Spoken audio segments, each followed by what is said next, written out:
అనుకున్నాం, అందరికి పాస్ చేసినాం అనుకున్నాం. ఎప్పుడు కానీ క్లాక్ వైజ్ పెడుతుంది, అందుకే ప్లేట్ 2 నుంచి స్టార్ట్ అవుతుంది. ప్లేట్ 2 కాడ ఎల్లో కలర్ కార్డ్ లేరు, 8 కూడా లేరు. అందుకే డ్రాప్ నుంచి ఒక కార్డ్ తీసుకోవాలి. ఇప్పుడు లక్కీ ఏంటంటే ఈయనకి 8 వచ్చింది, 8 వేసినాడు. ఇప్పుడు ప్లేట్ 3 కాడికి వెళ్తుంది. ఇక చూస్తే బ్లూ కలర్ కోడ్ ఉంది, 8 ఉంది, 8 గ్రీన్ కలర్ ఉంది. ఆయన 8 వేసినాడు.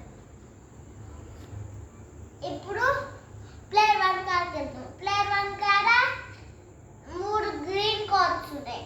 ఆయన ఈ కార్డ్ వేసినాడు, గ్రీన్ 7 వేసినాడు. ఇప్పుడు ప్లేట్ 2కి ప్రొటెక్ట్ అవుతుంది. ప్లేట్ 2కి వచ్చినాక ఇలా ఒక గ్రీన్ కార్డ్ ఉంది, ఇలా ఒక 7 కార్డ్ ఉంది. ఆయన ఏమైనా వేయచ్చు, అందుకే 7 బ్లూ వేసినాడు. ఇప్పుడు ప్లేట్ 3కి పాస్ అవుతుంది. ప్లేట్ 3 కాడ ఒక బ్లూ కార్డ్ ఉంది, 3 బ్లూ కార్డ్స్ ఉన్నాయి. అందులో ఏదైనా వేయచ్చు. 7 బ్లూ వేసుకున్నాం అనుకున్నాం. ఇప్పుడు యాక్షన్ కార్డ్స్ చూపిస్తున్నాం. ఫస్ట్ యాక్షన్ కార్డ్ ఏంటంటే స్కిప్ కార్డ్. ఈ స్కిప్ కార్డ్ ఎప్పుడు వేయచ్చు అంటే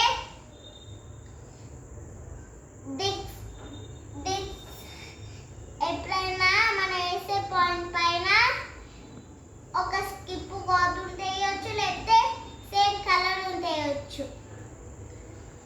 ఇప్పుడు ఈయన కార్డ్ లేరు, అందుకే బ్లూ కలర్ కార్డ్ లేరు, అందుకే ఈయన చోటు తీసుకున్నాను.